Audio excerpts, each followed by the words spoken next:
In this tutorial, I'll show you how to generate AI video like Kling Veo right from inside Claude.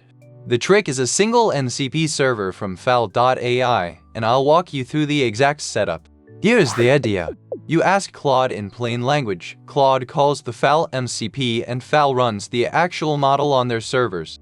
That's when server exposes over 1,000 image and video models including Kling Veo, Wan, and Hunyuan. Why bother with fal? Instead of wiring up each model separately, this one server gives you all of them.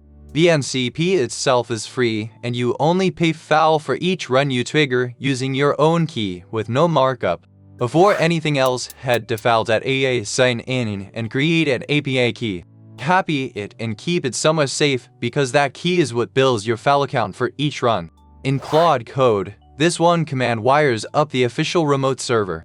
You pass the HTTP transport, the fal MCP, URL, and an authorization header with your fal key. Swap in your real key where it says your _fal_key. One important catch. In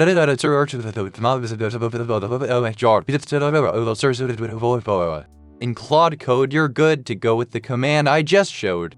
If you're on Claude desktop, use a community SDDO server instead.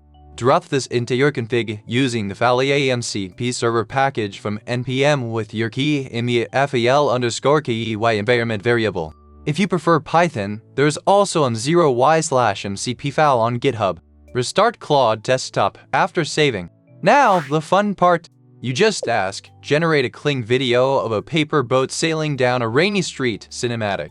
Claude routes it through the MCP to fal's Kling model and hands you back a video link when it's ready. Two things to keep in mind. Video jobs are long-running and async, so give it time rather than expecting instant results.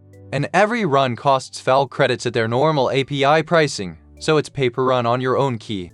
So to recap, grab your fal key, add the MCP with one command in Claude code or a community server on desktop, and then just ask Claude for a Kling or Veo video. Remember, it's a sync and pay per run. If this helped, subscribe for more MCP tutorials like this one. This guide was made by the team at Remarketly. Thanks for watching, and I'll see you in the next one.